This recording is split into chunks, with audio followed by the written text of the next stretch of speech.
Ridiculous Crime is a production of iHeartRadio.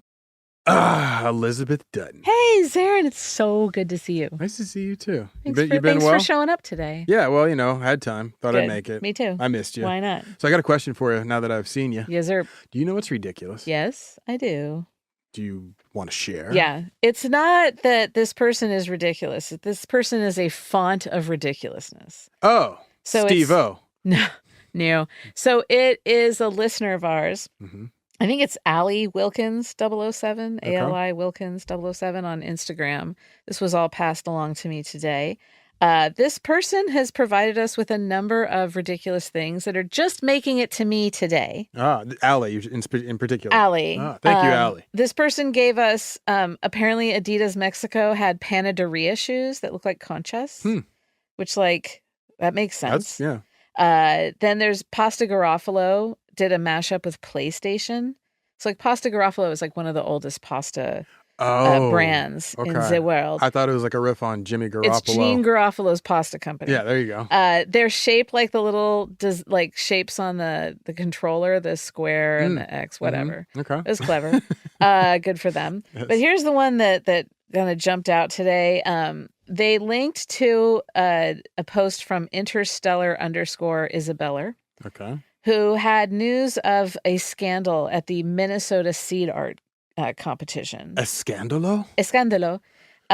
Okay, so one of the most popular seeds used in the seed art competition, which, are you familiar with this? I believe so. It's when you glue seeds to paper, basically. Yeah, and you make art with seeds. Yeah, it's like kids' arts and crafts. Totally, Okay. but at a high level. Yes, but it's 30,000 feet. Ends up looking like a mosaic. Yes, exactly. Okay. And one of the primo supplies for that are yellow mustard seeds. Huh. Because they're really easy to dye. Okay. And they're a perfect round shape and the perfect size. Okay. And everyone is just oh my God, yellow mustard seeds. I bet poppy seeds are also big. I think they're too tiny. Oh, but I'm sure they use them for, whatever. So, what do I know about seeds? Here's the thing, though, for the Minnesota seed art competition, that you have to use crops grown in Minnesota. Oh, that's a fun limitation. And someone ratted out that yellow mustard seeds are not grown as a big crop in Minnesota. Huh. So they are now banned from after I guess people have been working their fingers to the bone on these things. And so after this year's, which is happening end of August, like a harvest so it has festival. happened now that I'm realizing we're already in September. Yes. So so it's flip the calendar. Oh la. So they're not going to be able to do them anymore. And so you can use black or white mustard seeds. Oh, of course. But those just aren't as great as yellow mustard seeds. I didn't know there was black or white yellow mustard. I know. Right? Ron Kelsey, who's apparently the superintendent of farm crops with what I don't know, he has asked the Minnesota Farmers Association for yellow mustard to be grown as a crop. We need it for the art. In order to support the seed art competition, which is ridiculous, and I love it. Thank you, Ali Wilkins. God, I hope it's Ali and not Ailey or whatever. Wilkins 007. Brava, you've done it again, you goofball. That is ridiculous. Yeah. Thank you, Allie. Thanks for it, dude. Way to go, Minnesota. Keeping it Minnesota. God bless it. If you got a second, I got one for you. I do. All right. I know you've heard of this band I'm going to tell you a story of today. Well, this group, not really a band. But I bet you could pick up and sing one of their hits if I had just started singing or humming it right now. Okay. I mean, I won't do that, but I bet you could, right? Because this group was once everywhere. They were once the world's most iconic, up-and-coming act. They were, not only did they win the hearts of the people, Elizabeth, they also won a Grammy for the best new recording artist. Oh, wow. Yes, they were young, hot, famous pop stars. They had it all. But then, Elizabeth, today I want to tell you the story of Milli Vanilli. Oh, no.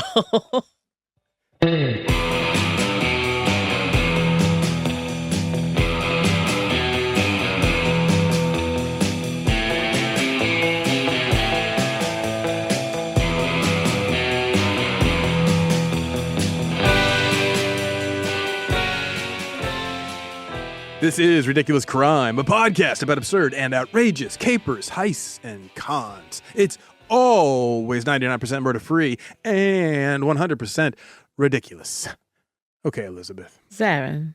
Have I got a wild one for you today? Yes. I mean, I already told you what it's about. Yeah. But this is also a very touching one So get ready for a roller coaster of emotion, a bumper car ride of feelings. Oh, I love it. We're at the carnival today, baby. I'm telling you, Milli Vanilli. You remember them, right? I do. You said they won Best New Artist. Isn't that like sort of a cursed category? It is. Yes, it yeah. is. Are you going to talk about that? Did I just cut you? No. You can please. I actually did not prepare to talk about the history of the Best New Recording Artist for the Grammys, but I don't know. You're usually prepared to talk about just about anything. There's been a lot of bad winners over the years. Yeah. It is kind of known as, it's kind of like the Madden cover for sports. Where it's I don't know what you mean by that, but sure. Yes, exactly. Now, Milli Vanilli, did you have the single? I don't think I did. Did you have the cassette tape, the album? Did you have the CD? I don't think I did. Did you not like Milli Vanilli? I really wasn't. I wasn't a fan, but like I can't really imagine you would be. But you might have been young, part impressionable. Of the problem. My brother and I were very young. Yes, and most of us start out that way. They had like some songs that we could like kill for each other by putting kind of weird alling the lyrics. Yeah, totally messing up the lyrics. Like and brother, so his sister whole way. thing, girl, you know it's true. Ooh, ooh, ooh. Yes, I smell poo. And like that's all I ever hear when anyone never says it. And so Travi destroyed it, which is good. Yeah, way to go, Travi. Yeah. You know, whenever I think of Milli Vanilli, I always just think of my boy Langston. What up, Lank? This cat, right? He had dreads, and I had dreads. We were both, much like you and your brother, we were young at the time. We're a little bit older, and we were much older, actually. But anyway, when we'd roll out together, sometimes some smartass would pop off. They'd be like, hey, which one of you is Milli? Oh, like which one of you is years Vanilli? And years later. Yeah, this was like in college years, right? Yeah. Or they'd be like, oh, damn, I thought Milli Vanilli broke up. Right? Like, funny. It's tough when you're like in like a rhyming circle and you're there to freestyle and someone's like, girl, you know it's true. Ooh, ooh, ooh. And that's like all they do. Then you just got to tell them you're bad brains and punch them in the face. HR, son. Come on. No, so that's what I hear when I hear the words Milli Vanilli. I think of my boy Lank. But the duo, right? Yeah. The associations are numerous for everybody. Now, let's just get our party sorted. Who were Milli and who were Vanilli? Milli and Captain Milli and then Admiral Vanilli. And Tennille. The Milli Vanilli, it's such a fun word to say. Milli Vanilli. I'm going to be saying it a lot. So it's a perfect name, You're going to say it so much, it's going to lose meaning. Totally. It's starting to sound like nonsense. Yeah. I mean, it rhymes. It has this rhythmic consonance to it. It's got that good illy. Yeah, and the E at the end. Totally. Sounds like nonsense because of that. Yeah. But also expensive nonsense. Like, it's Milli Vanilli. It's like, sounds like some overpriced gelato you bought in Brooklyn. You're like, oh, this is Milli Vanilli.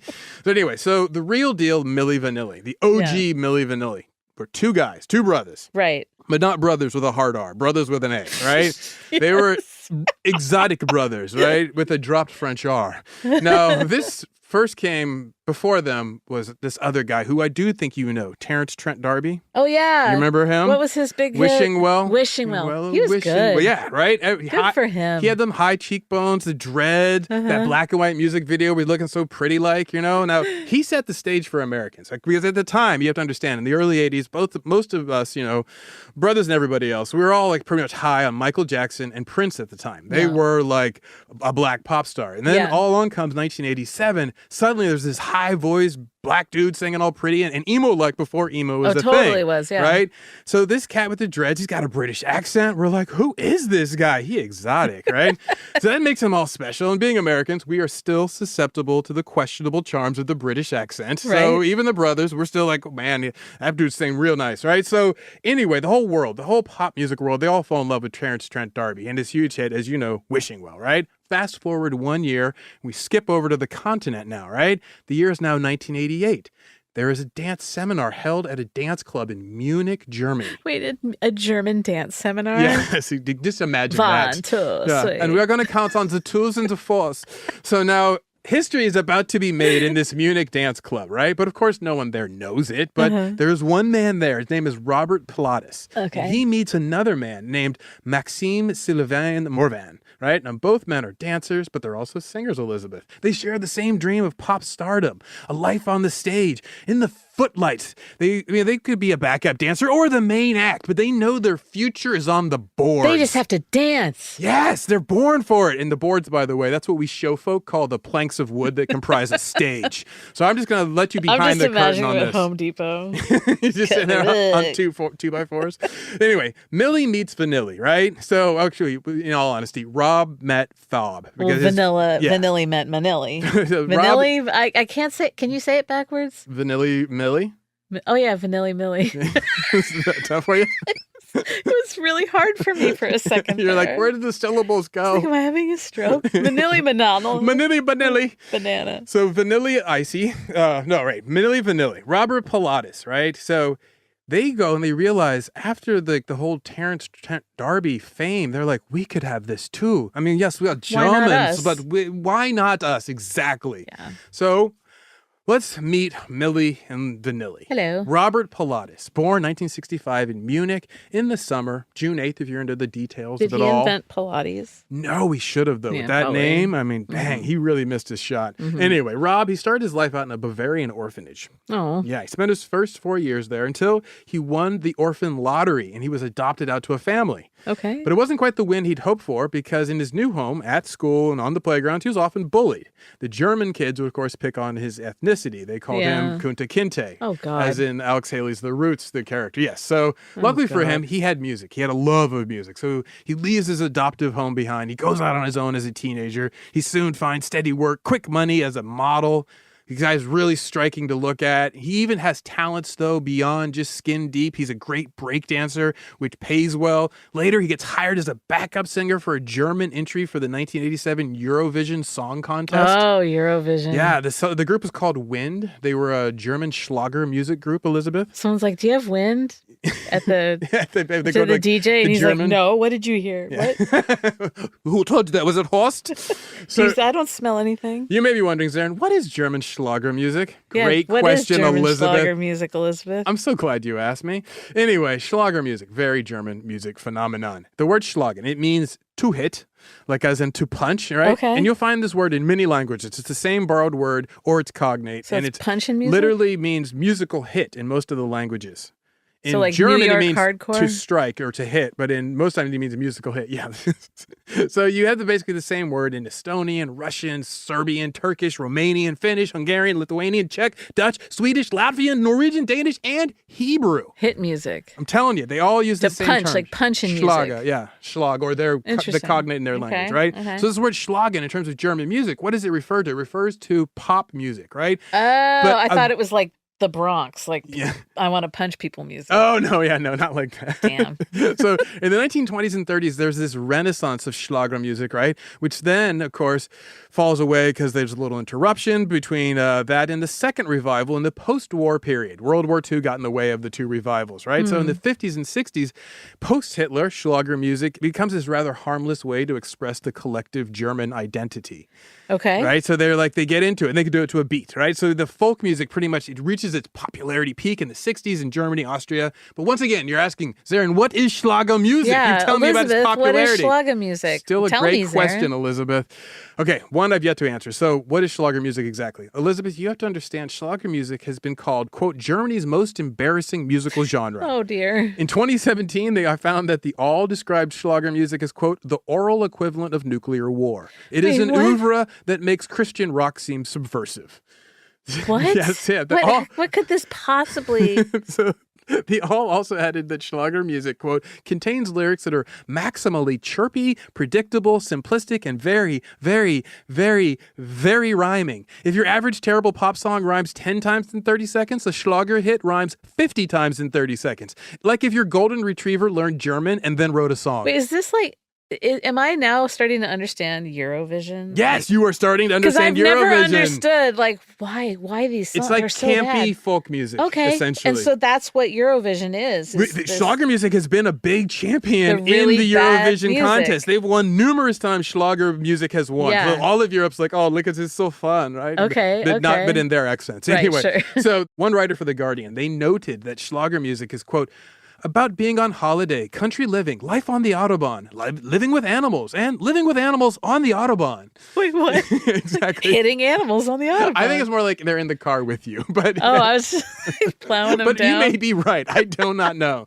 But there was this one... My flock of sheep. Yeah, look out for my shepherd. So there's this one German woman, right? She learned later in life that she was hard of hearing, right? And this likely dated... She learned later in life? Yeah, she didn't realize dawn it. on her? Apparently she didn't know, right? Okay. So she gets tested and she finds out that her hard of hearingness dated back to childhood and has been going on undiagnosed. Oh, so she just thought that was life. How people heard, right? So then eventually she discovers that, oh, no, it's my ears are not up to snuff compared to most of other people's processing. Okay, boom. The German woman concluded, and I quote, that she must have simply tried while in the womb to develop some sort of self-protection mechanism against the musical tastes of my parents. In other words, she tried to evolve natural protection against Schlager music. So that's how bad Schlager music is. It's basically German country music. Specifically, they compare it to Tex-Mex border music. That's the big comparison. Bad. Yeah, but it's like, Schlager music has also gone through a German disco revival. There was disco Schlager in the 70s. So just picture like Rhinestone Lederhosen and Papa music, but the accordion player, he kind of looks like, I don't know, like a leather daddy, and he's got like a giant mustache. Oh, no? I'm trying so hard to, okay. So anyway, I'm excited to listen to it. There's this disco Schlager revival. Is there a Sirius XM channel for this stuff? Oh, that's a good question. We should look that up. I do not have an answer for that. I'll get in the car and look. Eventually, there's another revival in the 80s, and this is where this blossom of cheesy German folk music finds a young Rob Pilatus finding his voice. He is. And he joins the group Wind, and their version of Schlager music competes at the annual Eurovision Song Contest, which I told you up top. Right. And surprise, they do really well. In fact, they win second place. Oh, well, yay. This gives young Rob a taste for the limelight of success and pop stardom. He's like, I want more of this. Yeah, right? totally. Now, cut over to my man Fab Morvan, government name Fabrice Maxime Sylvain Morvan, street name Fab. He was born on the Caribbean island of Guadeloupe in 1966. He was a spring baby. Born May 14th, son of German mother, American soldier father. Fabrice, raised in Paris, right? Very international. He also, much like Rob, has a love of music. For him, it's all about Bob Marley, the Jackson 5, the Beatles, Queen. These are his people, right? Yeah, like iconic groups. Very iconic, very anthemic, right? Yeah. So he turns 18, Fab, he left Paris behind. He moves to Germany because that's like where everything is in the 80s that's really going on in Europe for the dance club scene. Okay, I had no idea. For the dance club scene, that's the spot, right? So this is where his musical education begins. Well, his begins at the same place in Germany, no less. He listens to Parliament Funkadelic. He cops some Run DMC albums. He listened to Sly and the Family Stone. The brother gets funked up, right? Okay. So then he also gets hip to the Gap Band. So now he's like, I want to become a musician like them, and how does they make me feel? I want to do that for the world, right? So now we have these two young Germans, and they both bowstring pulled back, arrow ready to fly, Elizabeth. But let's take a little break. Okay? All and right. then when we get back, I will tell you how they become Milli Vanilli. Nice.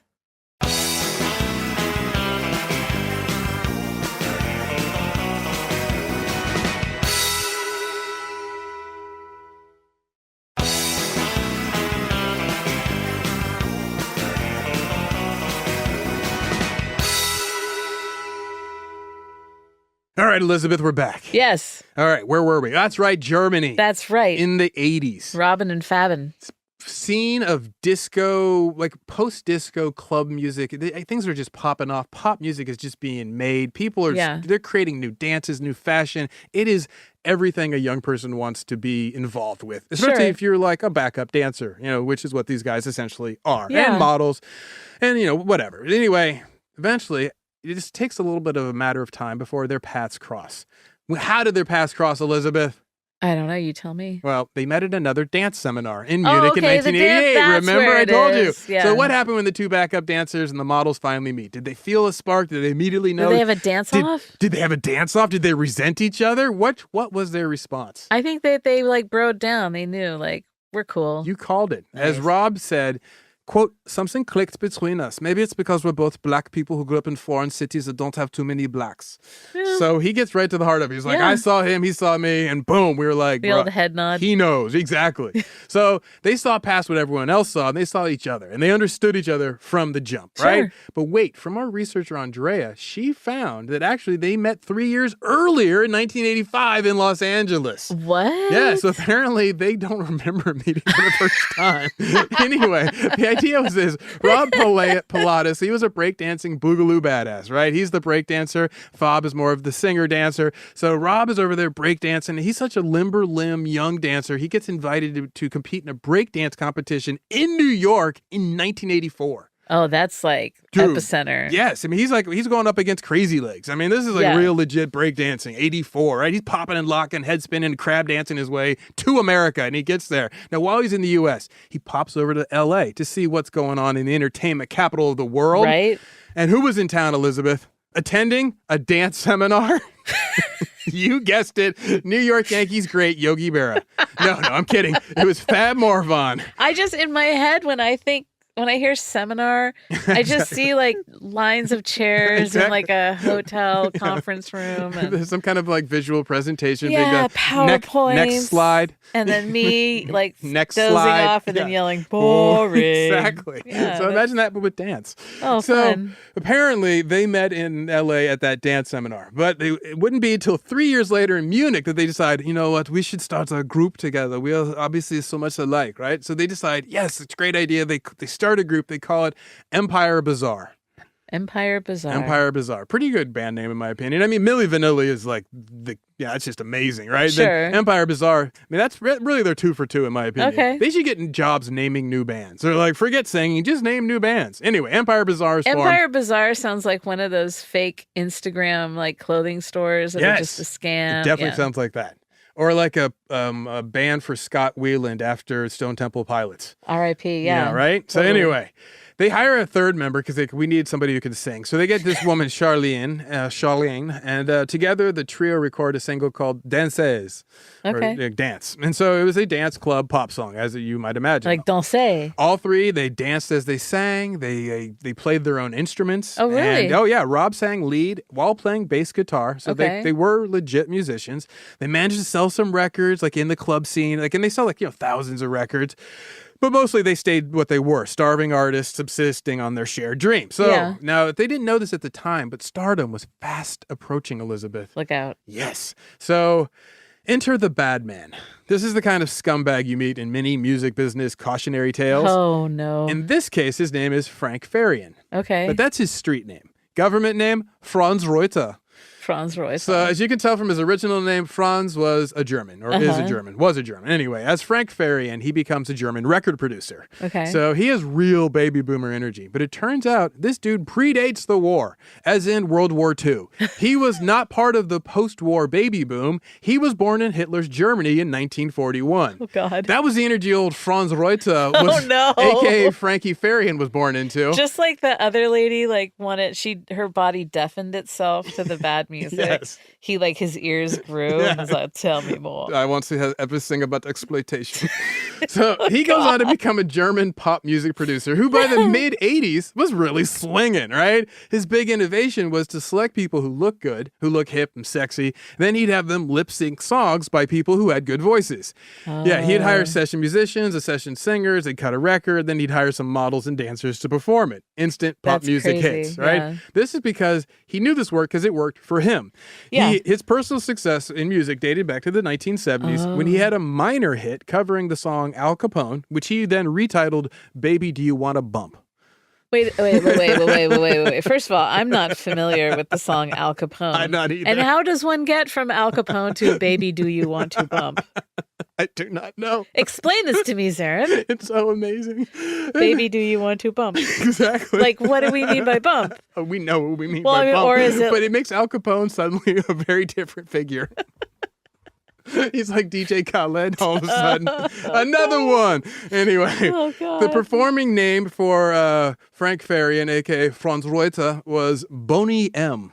So Boney M? Boney, capital letter M. And when was this, in the 70s? In the 70s, yes. He would do the singing, but for the performances, he had an Aruban dancer named Bobby Farrell lip sync and dance for him. So he's got this because he had a face for radio? Pretty much, yeah. So that's the mold set, right? He's like, I got to do this again, right? So Frankie Farian, he's also, by the way, a legit singer. I mean, he was a backup singer. His biggest claim to fame was he provided the backup vocals for Meatloaf.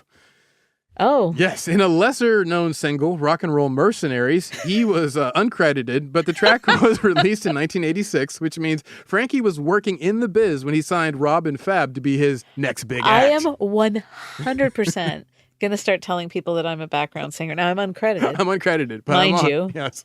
But you can hear me on all sorts of fantastic hits. I think you should do that. I think I will. Yeah. So anyway, Frankie Farian, he'd heard about these two good-looking brothers, these dancers, backup singers known as Rob and Fab in the club scene, right? So at this point, they're well-known in the Munich club scene, right? So they're hyper-stylish, they're super attractive, because remember, they're model good-looking. They also dress super cool in the ways that they're basically the leading edge of cool in Munich's club scene. So the more this Frankie Farian hears about them, the more he likes. And soon he starts coming up with an idea to make himself wealthy. He's like, I got a new Boney M. So he gets word to Rob and Fab, and he's like, I'd like to meet. So he invites them over to a studio in Frankfurt, Germany. The pair are stoked to be invited out to a producer's studio, a producer who's heard about them. So Rob and Fab, they travel to Frankfurt. They show up at Frankie Farian's spot. He puts the business charm on, which typically works wonders on young, starving artists, as you know. So Frankie Farian, he plays for them the demo he'd recently recorded. Rob later recalled that fateful meeting.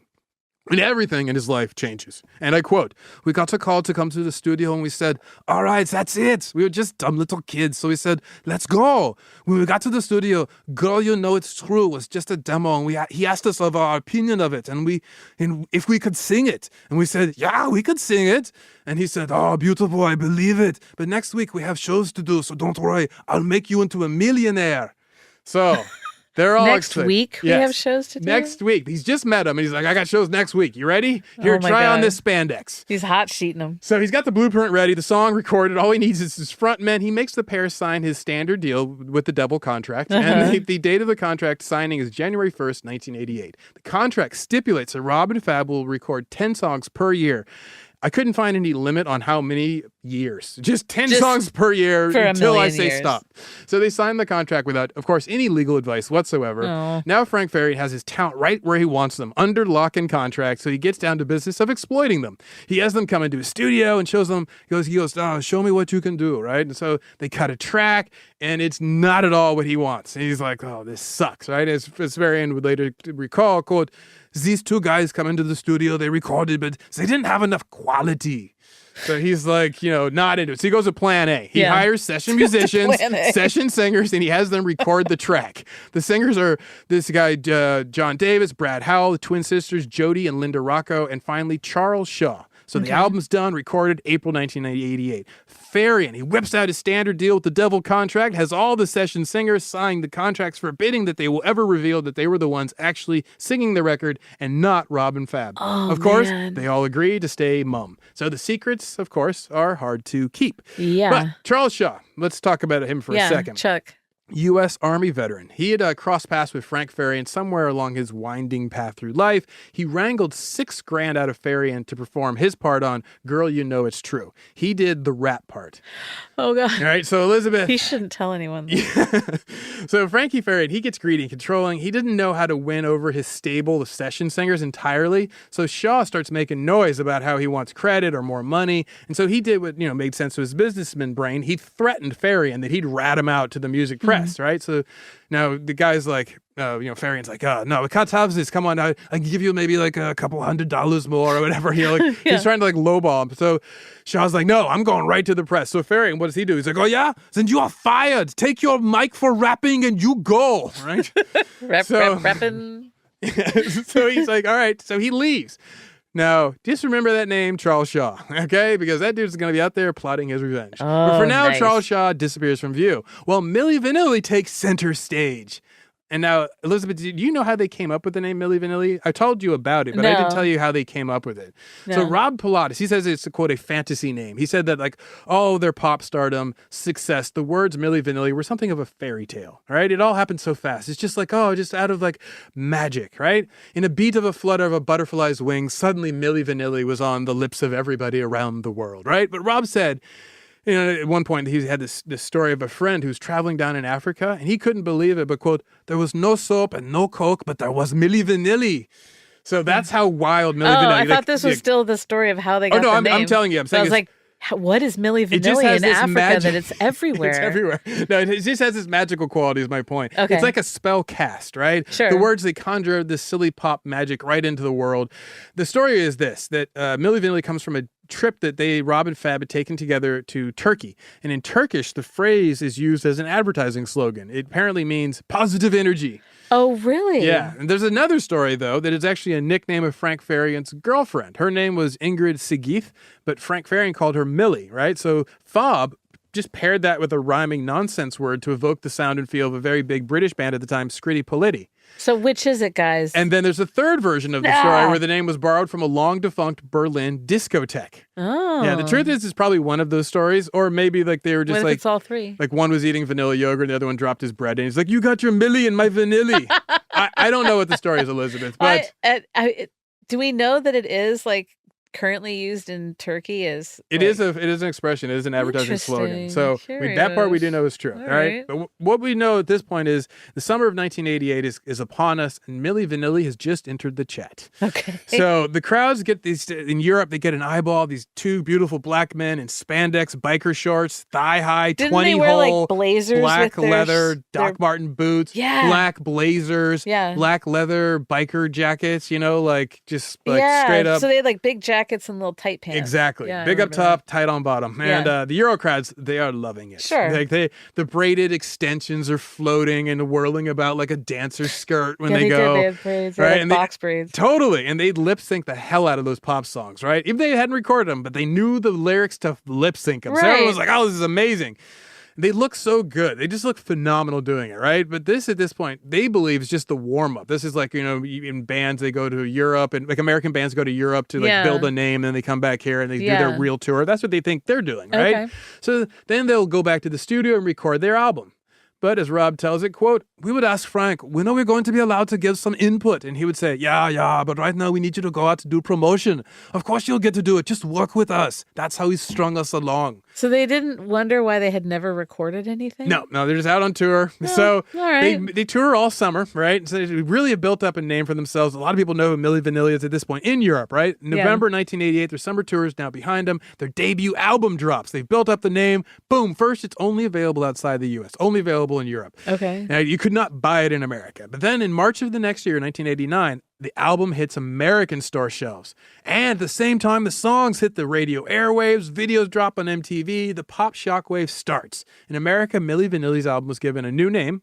You know it as Girl, You Know It's True. The album gets remastered, remixed, and songs replaced. Interesting. 5 singles came out of that album. 5 singles. All 5 singles made it to the top 5 of the Billboard Hot 100 list. Really? I don't think I could name 5 of them. Yeah, me neither. 3 of the 5 singles made it to number 1. Blame It on the Rain was another one. Yes. Producer Dave, how many can you go? You got Blame It on the Rain. Girl, You Know It's True. Blame It on the Rain. That's it. I'm okay. That's all I can come up with too. Can you keep it going? Can you get a third one? Oh, wait. Baby, don't forget my number. Baby, don't forget my number. Yes, Producer Dave. That's 3. Can you keep it going? Girl, I'm Gonna Miss You. Yes, that's 4. My God. That's right. And the final single? I've got All or Nothing, but I have no idea what that sounded like. That's correct. You little stinker. You were reading it. That is correct. Producer Dave got them all, whether or not Wikipedia helped him. So at this point, the album's out. Everybody's like into it. They're all singing along to all the various hits. And at this point, though, the band is desperately fearing that someone will find out because they have not been able to record their album. And now the album is out. And it's like over a year at this point. And they're having to travel the world and perform. And they're always wondering, will this be the day that our secret comes out? Every time they perform. Who's singing the actual stuff? Like, no, I mean, not really. I mean, they do know that there's some other singers, but it's like, what do you want to know? Weird. You want to know who else is doing your job? I mean, no. They were like, these guys sound good. Don't ever let me meet them. Yeah. So as Rob tells it, quote, after Frank released the album, he told us that it was too late to stop now because the single was such a big success, he said. Now you have to go through with it. I'll cover you guys. Nobody will find out. He said, here, I'll give you $20,000 advance money. We had never had a hit before, so we went along with it. We played with fire, and now we know. But it's too late. Oh, so, yeah, you do get too far into it. That's exactly what happened to them. So at this point, we have them ticking up to the first peak, and the roller coaster ride is about to begin. Oh, no. But Elizabeth, I'm going to leave you there at the peak of that roller coaster. We're going to take a little break. Okay. I'll be right back and tell you about the rest of this thrill ride.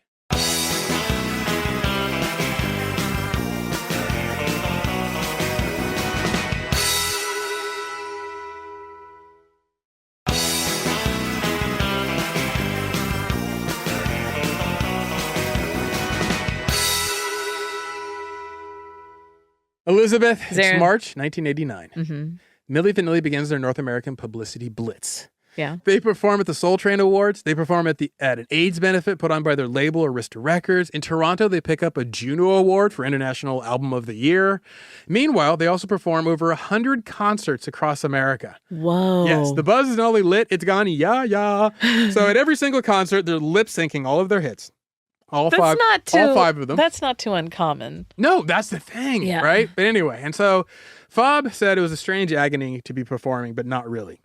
In his words, quote, "We sang along every night at every concert, but the audience was not allowed to hear our voices. We can sing, and after a while you forget that it's not your voice. But we're afraid to tell anybody. When people find out you're not really singing, your credibility is shot. You're just a joke." Well, yeah. Yes. So Rob, pretty much, that's the truth, brother. So Rob, he spoke to this, there's like a psychological imprisonment, this distortion of reality that they started going through. Yeah. He said, quote, "One of the weird psychological things about doing what we did is that after you perform 100 concerts, slowly but surely you begin to believe you really are the singer. It screws you up. You're out on stage and you just catch yourself thinking that it really is your own voice." Right. That's got to be weird, right? To start hypnotizing yourself with pop songs until you believe you are the singer of the songs. Yeah. Anyway, meanwhile, the record company Fat Cats, they make sure that no one will question their end of the deal. So BMG and Frankie Farian, they make sure that neither Rob nor Fab ever speak to a lawyer or even an agent, and instead they slap a label on the back of each album that pushes the lie. A former BMG marketing director, Karsten Hain, he said, quote, "The record company made sure that it was written on the back cover of the singles and the album that the vocals were Robert and Fabrice. The record company did this on purpose in order to avoid all the questions, so they could say to the media, look at the cover, what does it say?" Wait, so they didn't have agents? No. So the reason why there were questions was because Rob and Fab weren't good at lip syncing as much. I mean, they were pretty good, right? Yeah. But that was a big part of the deal. But also they looked the part. And so to the untrained eye, they were pretty convincing, right? Right. But then there would be their on-camera interviews. And that's when the questions blossomed. Oh, no. Elizabeth, do you think it was odd that two Euro brothers with thick German and French accents would sing in unmistakably American accented pop singing voices? A little bit weird. Right? Weird looking back. Like at the time, I heard this when it was new. I heard this when it was pop music, and I told my sister, who was a big fan of them, I'm like, that's not them. There's no way you're getting that voice out of that. Like, you hear them? They're talking like this, Megan. And then they're singing like this. See, I've never heard them speak. Oh, yeah. No, it's very thick accent, right? Wow. So that becomes a problem for them. And so now, the next month, April 89, a month or so into their pop blitz in America, Rob and Fab, they seek legal protection because they start realizing it's only going to be so long before someone's going to be left holding his bag. Now, they sign a contract with Galen Morey Associates for legal representation. They want someone to fight for their legal right to sing their own songs, which they weren't really their own songs. But anyway, they wanted to be able to sing on their next album and on their next tour. Now, at the time, Sandy Galen was a top agent in Hollywood, so they felt finally protected. They have somebody to fight their producer. Meanwhile, they also began to taste some of the fruits of their success. They moved into a home in Beverly Hills. It was a rental. Wait, but they shared a house? They shared a house, right? For the summer, they began to now they're also touring, so they really didn't get to be in their house much. Well, they're probably there for a week. Want space. You would think. Spend But all their they're time also together. they're good buddies. I don't know. Anyway. That's true. So they perform at some big summer shows. This is their first taste of trouble. And rather than me just telling you about Elizabeth, I'd like to close your eyes and to picture it. It's July 21st, 1989. You are hot. You are sticky with humidity. You smell like suntan lotion and other people's sweat. Oh, God. You are at a summer tour event for the show MTV Club. Oh. You, along with tens of thousands of teenagers, are currently in the Lake Compounce theme park in Bristol, Connecticut. Oh, my God, count me On the out. bill to perform today are Was Not Was, Walk the Dinosaur. Tone Loc, and Milli Vanilli. Oh, my God, what a lineup. At the moment, you are in a Goodness. throng of screaming teenagers, and on stage is Milli Vanilli. You wonder how you got here. Yeah, I do. And I'll tell you, it's not pretty. You signed up to be a chaperone for a Girl Scout troop's trip to a theme park. Oh, my God. You thought you'd ride some rides, eat some cotton candy, maybe get a sunburn. Instead, you're listening to Cotton Candy, and you do indeed have a good sunburn going, and you're indeed on a roller coaster of emotion. So, at the moment, the duo, Milli Vanilli, is bouncing around on stage, dancing and singing at the same time. They are a whirl of braid extensions and black leather jackets, and you're like, in this heat? Anyway, there's also the spandex. It's a whole thing. As the mostly teenage crowd sings along with Girl, You Know It's True. Ooh, ooh, ooh. You want to go home so badly. Oh, yeah. But you have at least 3 more hours of this. Oh, my God. You wonder how much longer this MTV club show can possibly last. The Girl Scouts left this part of the trip out of the planning. And then you hear it. the same lyrics over and over again. Girl, you know it. Girl, you know it. Girl, you know it. Girl, you know it. Girl, you know it. The song is skipping. On stage, the two performers don't know what to do. So they just keep dancing as the song keeps skipping. Girl, you know it. Girl, you know it. On the inside, Rob is thinking, I knew right then and there, it was the beginning of the end for Milli Vanilli. When my voice got stuck in the computer and it just kept repeating and repeating. My voice got stuck. I panicked. So the song just continues to skip. The dude who's working the soundboard, couldn't he just hit the fast forward button? But nope. Why is it skipping on like a digital track, I would assume? So the kids are just beginning to realize this is not intentional. This is not a DJ cutting up the record. This is a CD scratching. Well, and they don't have a microphone held up to a record player. Like, how is this skipping? Well, it's a CD skip. It's a CD. It's a skipping CD. So it's like they put it that on digital skip. Yeah. All right. I'll allow it. Backstage, you see Milli or Vanilli run off stage. It turns out it was Rob. He'd later say, I didn't know what to do. I just ran off the stage. So your eyes follow the fleeing pop star. And as you see him run smack dab into downtown Julie Brown, the legendary MTV VJ with the hip British accent. She stops Rob. It looks like she's clearly urging him to go back out on stage. Fob is still out there. He's dancing over the skipping song. He's skipping. He's a trooper. So you clearly see a few mouth F-bombs, and then there's a head nod, and Rob agrees to go back out on stage. He rejoins his partner, Fob. Because why, Elizabeth? You already know the answer. The show must go on. Of course. The 15,000 or so kids watching the show are never really the wiser. The ones who do figure it out, they know it's a CD skipping. They aren't bothered because, their performers are lip syncing at a show in Bristol, Connecticut theme park. Like, maybe they wouldn't be singing. Right. There's no negative repercussions that day whatsoever. Meanwhile, you go back to wondering when this MTV club show will be over, or at least when will Tone Loc be on stage. Yeah. Okay. As it turns out, a few of the sun-drunk teens and the actually drunk older members of the MTV audience, they noticed the Milli Vanilli disaster going down. They saw it just like you. There were others, though, who were backstage, and they noticed, and when they noticed, talk got out. Industry kind of talk. A whisper campaign began. Now, when I was reading about this, I like to imagine a conference room at Arista Records like the next day after this event, and there's like talk around the table, and like this, it probably went something like this, like, okay, so that wasn't great. And then someone else like chimed in. Could we maybe let them really sing next time? I mean, how bad could that be? And then some other executives like, no, that could be worse. And then there's like the first guys, well, you know what the real problem is? It's not their singing. It's their talking. Can we just get them to stop talking? So now everyone in the room agrees and it gets real quiet. But anyway, my point, the American music press, they start to feast on all the questions that are arisen now. Man. And so the late night talk show hosts, they also seize on this. Arsenio Hall, particularly brutal. He stayed on them, making jokes about the German accented pop stars with the flawless American singing voices. Yeah. It was like his new favorite go-to joke, right? Huh. It was so obvious for people. Even Rob said, quote, every time we gave an interview, the reporters would hear my French accent or Rob's German accent. They'd say, no way, how could these guys have sung these songs? Why are you, if he has a French accent, why are you giving... You know what, Elizabeth? I like doing a German accent more than a French accent because I just sound like I'm making fun of the French. Whereas with the Germans, they're like, also, please leave us out of this. But you know what? They can't stop me. Those are my people. So deal with it. I love it. And so anyway, he also said, the more we talked, the worse things got. We were afraid the truth would come out. It's kind of like when I talk, the worst thing. Anyway, so after their MTV gig in July, Milli Vanilli stops doing all presser interviews. They go, no more talking. But they keep performing. That's not suspicious. So their team seems to hope that all the talk will just kind of melt away and they can go back to printing money out of pop songs. Right. The talk does not go away, Elizabeth. No. So in August, a summit meeting is called, and Frank Farian, his girlfriend Ingrid, a.k.a. Millie, along with Rob and Fab, they take an elevator up to the 107th floor of the World Trade Center. Oof. There, they meet the executives from Arista Records. They all lunch at Windows on the World restaurant. Right. The view must have been incredible. Yeah. Anyway, the subject of the meeting, how quickly can we improve their English and make it seem like they actually plausibly sing their own songs? Oh, man. No one has an answer. So clearly the record company is aware of the scam that they are perpetuating. Yeah. Now, Todd Headley, the duo's manager at the time, he said that, quote, anyone who worked closely with Milli Vanilli has known from the get-go that these guys do not sing their own material. When I came on board, every record company official at Arista and BMG knew it. Everybody in the management company knew it. That's why most of their employees are forced to sign a confidential clause binding them to stay silent. So there we have some evidence. However, the folks from Arista, they have maintained their innocence. They claim that they did not know that Rob or Fab weren't singing on their records. Yeah. And I'm sure iHeart's lawyers would insist that I add that this is quote from Arista that, quote, any assertions to the contrary are false and libelous. Okay. And regarding Milli and or Vanilli, quote, we deplore their attempts to distort the record and to falsely accuse Arista and its executives. So there you go. That's been said. It is. Record industry legend Clive Davis, he was at that summit dinner. He was the big boss at the dinner. It's been claimed that he was fully aware of the hoax and that it was going down. Others say he was innocent and unaware. So who's to say? I have my opinion. Exactly. Anyway, you remember Charles Shaw. Yes. He was the American brother who was the rapper on the album. He was the one who was fired when he threatened Frank Farian and he said he would snitch. Well, he was good to his word.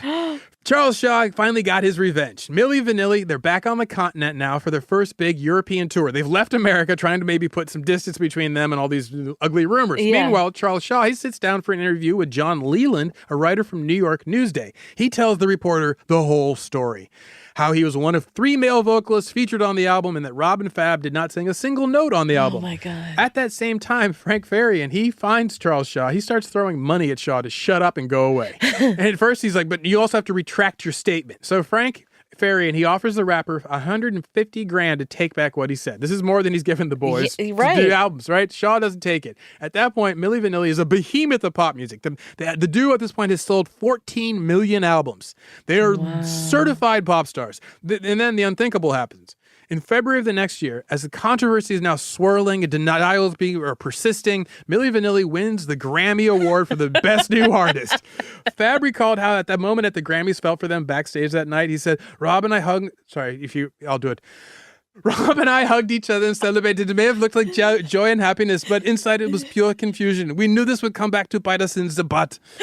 The folks at the record label weren't so thrilled about this Grammy win, which is rare. Normally they like an award. But a former head of creative services at Arista, this dude Ken Levy, he said, and I quote, we all knew by the time of the awards that they hadn't sung on the album. So it was a little awkward and uncomfortable for us when they did win. Yeah, I bet it was there, Ken.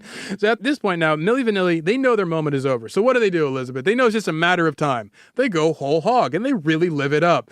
So in March, a month after their Grammy win, Rob is quoted in Time magazine. He gets straight up heretical. He says, and I quote, musically, we are more talented than any Bob Dylan. Musically, we are more talented than Paul McCartney, Mick Jagger. His lines are not clear. He don't know how he should produce a sound. I'm the new modern rock and roll. I'm the new Elvis. Wait, that's just like, wow. Right to the top. So, to his credit, Rob later clarified his comments. He said How do you clarify? That the reporter misunderstood his German accent. Oh, get out of town. I didn't say Elvis. I said Alvin from Alvin and the Chipmunks. I'm the new Alvin. No, I don't know what I did. Anyway, April of 1990, Arsenio Hall, he invites Milli Vanilli to perform live and to prove that they can sing. They do not take the gig. That same month, Keenan Wayne's, they do a very famous send-up of Milli Vanilli on In Living Color. Do you remember that? Yeah, that pretty much killed them. Then comes August, and suddenly there's a new Milli Vanilli album no one asked for. The title is a great choice considering the timing and the context. It's called Keep On Running. No. It was a pure cash grab by Frank Farian. Farian debuts the new Milli Vanilli album at a listening party in Frankfurt for music executives. The album features a female singer, a rapper, 2 male singers, the same session singers as the first album, and still no Rob and Fab. All they ever wanted was to sing on their second record. As Rob recalled Frank Farian, he would not allow us into the studio. Then he said that the new album was already cut with other singers and it was too late. So we forced the issue. He's a white German guy who has a big complex about black artists. He did it with Boney M and he did it with us. He's a control freak. Oh. Right? Yeah. So when their new album is released in America, there's a new title, The Moment of Truth. Because irony has no bounds. Just gets richer and richer. So the duo is now called, by the way, the real Milli Vanilli, like the real Ghostbusters or something. When the new album failed to chart or gain any heat, Frank Farian tried to control the narrative. So he claimed that he'd fired Rob and Fab, and then Farian tried a quick rebrand of the new band as, quote, Try NB, like apostrophe, capital N, apostrophe. So try, capital N, B. Or like try and be an actual singer. Try and be. Yeah. We try and be. We try and boss. That's what I heard. I don't know. Anyway, finally to distance himself from what he had done, Farian tells a reporter from the LA Times that neither Rob nor Fab had performed a single note on their album. The truth is now out there from the source. Yeah. And then Milli Vanilli is immediately dropped from Arista Records. Oh, God. Smash cut to the voice of reason, a.k.a. a generation's newsman. MTV News' Kurt Loder. Yes. He said at the the time, it couldn't happen to nicer people. When they said they were better than Paul McCartney, they were setting themselves up for a fall. I love it. Kurt Loder with the undercut. So in the LA Times story, Rob comes clean as well. He told Chuck Phillips, the writer from the LA Times, quote, "I feel like a mosquito being squeezed. The last 2 years of our lives have been a total nightmare. We've had to lie to everybody. We are the true singers, but that maniac Frank Farian would never allow us to express ourselves." I love that he's the mosquito being like, you're Squeezed. a parasite, you're he knew a bloodsucker. He got her. Yeah, exactly. Okay. Yeah. Well, poor thing. So that same day, the LA Times stories comes out. That night on David Letterman, for his top 10 monologue of the night, he lists top 10 new jobs for Milli Vanilli. Oh, God. I went back and I watched that episode. The top 10 list is not a funny one. Oh. Number 5, professional objects of scorn and ridicule for years to come. Number 4, fact checkers at 2020, the buckwheat division. Wait, Number what? 3, yes. Number 3, even newer kids on the block. Number 2, extremely groovy fry cooks. And number 1, who cares? Just as long as we don't hear from them ever again. Can I turn the car around and go back to number 4? Oh, the buckwheat division? But what the? Yeah, right? Otay. Oh, my Oh, wow. God. Oh, yeah. No, this is like 1990, so. It doesn't matter. Yeah, no, I'm just saying, just Wow. placing it in the context of time. Yes. Wow. This was the casual racism I grew up with, Elizabeth. This is it. The casual racism of my youth. So 3 days after the Letterman top 10 list and the LA Times story runs, the Grammys people, they step into the fray. To minimize the stink that's getting on them, they revoke the award, the only time they've ever done that. The one they hand out to Milli Vanilli, they take back, right? So no one can ever say Grammy award-winning Milli Vanilli ever again. The question then becomes, well, which one of the runner-ups will win the award? Everybody wants to know. Elizabeth, can you guess who the runners-up were for the best new artist What in year is this? 1990? 1990. So the album would be a 1989 album. Oh, God, I don't know. I'll give you a hint. Here's one. Nana Cherry. Oh, yeah, she was cool. She's awesome. Don Cherry's daughter. I don't Tone know. Loc. He was up there. I see where they're, The group Soul to Soul. And Back to Life. And the folk duo, Indigo Girls. Oh, my God, who won it? And the Grammy folks decide the award will go to no one. Yes, Really? they decide we'll do no award this year. And what a lineup of Crazy. Wow. Indigo Girls versus Tone Loc. So 5 days after the story breaks, Rob and Fab, they give a press conference because everybody wants to hear from them. Sure. They agree to return their Grammy, and then to prove that they really can sing and rap, they perform for the gaggle of journalists. About 100 different journalists are there. Oh, wow. Their voice coach is also there, and he's at the press conference. He told the reporters that they can sing up to Pavarotti's High C. Not as well as Pavarotti, but they did do it. That's a quote from him. Now, Rob is personal in his confession as to why they went along for the Milli Vanilli ride. Yeah. He tells the gathered press, quote, "We were living together in the projects with 2 other musicians in Munich. We had nothing to eat and we were unhappy. We wanted to be stars and suddenly this guy gave us a chance and we took it." Sure. Pretty much straightforward, right? Makes sense. Were they happy it was over? We hear about this often with criminals. Were they happy it was over? Yeah. You better believe it, Elizabeth. Oh, I can imagine. It was ausgezeichnet. That means outstanding in German. So anyway, someone would have to pay for the crimes of Milli Vanilli, right? Okay. So they said, quote, "We're happy that it's over, but we don't understand that it's us, the 2 little guys from Germany, the victims who have to play suddenly the role of the crooks." Yeah. Now, I would make the same point now. Were they these 2 scheming artists who conned the innocent music industry with their devious plans? No, clearly not. Yeah. If anything, Rob and Fab were the ones who were conned. Yeah. They went along for the ride as much as anybody, if not more so than anyone, they were conned. But yet the world is still mad at them for being tricked, right? Yeah. Everybody suddenly hates them. Meanwhile, Frank Farian and Clive Davis, Arista Record executives, they all knew the score and they all profited a ton. And then they all left Rob and Fab holding the bag of stinking dookie in public derision. Right, exactly. But they owned it. These dudes owned it. Once again, my man Rob Pilatus, he said, quote, "All of our lives we dreamed about Hollywood. We dreamed about Sunset Boulevard and the beach. And we became big stars. It's not like we cried every night or something. We have to be honest. We were pressurized with fear, but we were still players. We had lots of good times with the girls and the money and the champagne and all that. We sold our souls to the devil. We lied to our families and our friends. We let down our fans. We realized exactly what we did to achieve our success. We made some very big mistakes and we apologize. We were afraid for 2 years that this day would come. We've cried about it sometimes that the secret might come out, but deep inside, we wanted it to happen." Yeah. Now, the quieter of the 2, Fab Morabon, he said at the same press conference, "We loved being on stage. We loved being in front of an audience. Rob and I never meant it to go this way. Our producer tricked us. We signed contracts as singers, but we were never allowed to contribute. It was a nightmare. We were living a lie. The psychological pressure was very hard. It was like we were trapped in some golden prison."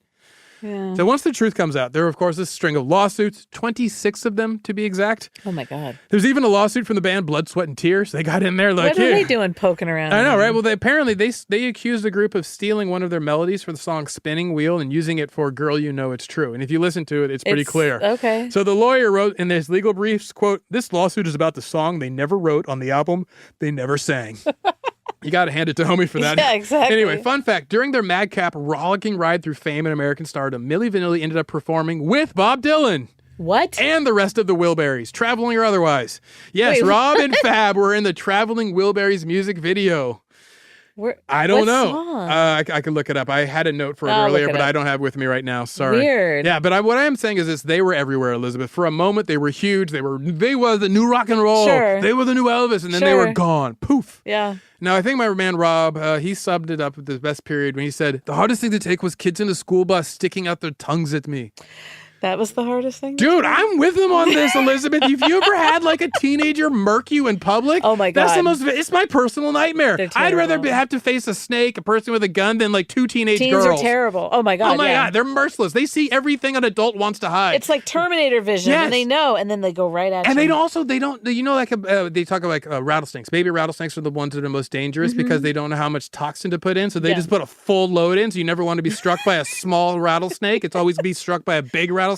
That's teenagers. Yeah, that's very true. Anyway, so I feel them on the whole. They were ticking their tongues out. I imagine they were saying stuff beyond that he didn't want to say. Anyway, how does the Milli Vanilli story end? Oh, I don't think it ends well. There's some darkness. Actually, there's a lot of darkness, but we're just going to skip over let's that. Not talk and instead, about that. I will leave you with this. In December 2020, Fab Moribond, he gave an interview to Variety, and he said of their time as Milli Vanilli, quote, "We were seduced and very young. We had no life experience. We were riding the wave. It was a crazy adventure. We were getting loaded, trying to escape, constantly a fear of being discovered. We've been carrying this cross for a long time. We've been blamed over and over. We were victims of our own dreams of stardom. We chewed up and spit out by the record industry machine. I've always been underestimated. My dream was to be a singer or songwriter. I'm able to look in the mirror today and be happy with what I see." Oh. So there is that. He no longer sees Milli or Vanilli in the mirror. He just sees Fob. Yeah. And a reflection of happiness. So what's our ridiculous takeaway, Elizabeth? Man, I don't think people understand like the power that, you know, fame and the desire for fame. That desire, it's the glamour of it. It's so the fulfillment of dreams, powerful and intoxicating for people, and they will do all sorts of stupid, crazy things, especially when they first get a taste of it. Yeah, because like, then you want to keep it going. You've waited so long to get to this point, you don't want to lose that. Yeah, when you see like parents who get their kids involved in it, and they will overlook all sorts of red flags, but it's like because there's that chance that they and their kids will be rich and famous. Exactly. And like it's the glamour of it all. Like he was saying, like, you know, you're living in LA and you're riding around in limos and you have a lot of co-conspirators. Yeah. There's a lot of other people helping out who are making a lot off of this, and then they're just the front for this scam. And they will puff you up. They'll tell you everything you need to hear. And don't worry, we got you. Yeah. So I really feel for them. Yeah, I did too. Well, my ridiculous takeaway, Elizabeth, once again, thank you for asking. You are so welcome. As always, is I can't do a French accent. Sorry, okay. I'm just not going to. I'll have you do it. You know, French accents. That's a lot of talking. I was like, you don't want to hear that much of my French accent. Anyway, that's it. That's my ridiculous takeaway. Excellent. You can always find us online at Ridiculous Crime on Twitter, Instagram. We have a website, ridiculouscrime.com. You can also do talkbacks on the iHeart app. Yes. We love those. Yes. Email us if you want at ridiculouscrime@gmail. And as always, remember, dear Elizabeth. Yep. That's how it should start. Sure. Yeah. Once again, thanks for listening. And always, we'll be back next week.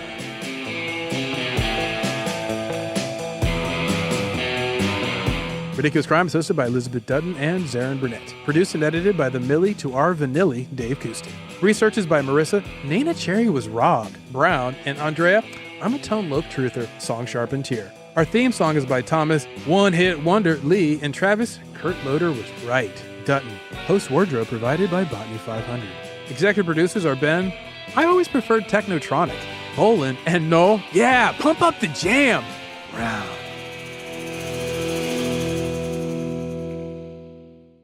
Ridiculous crime. Say it one more time. Ridiculous crime.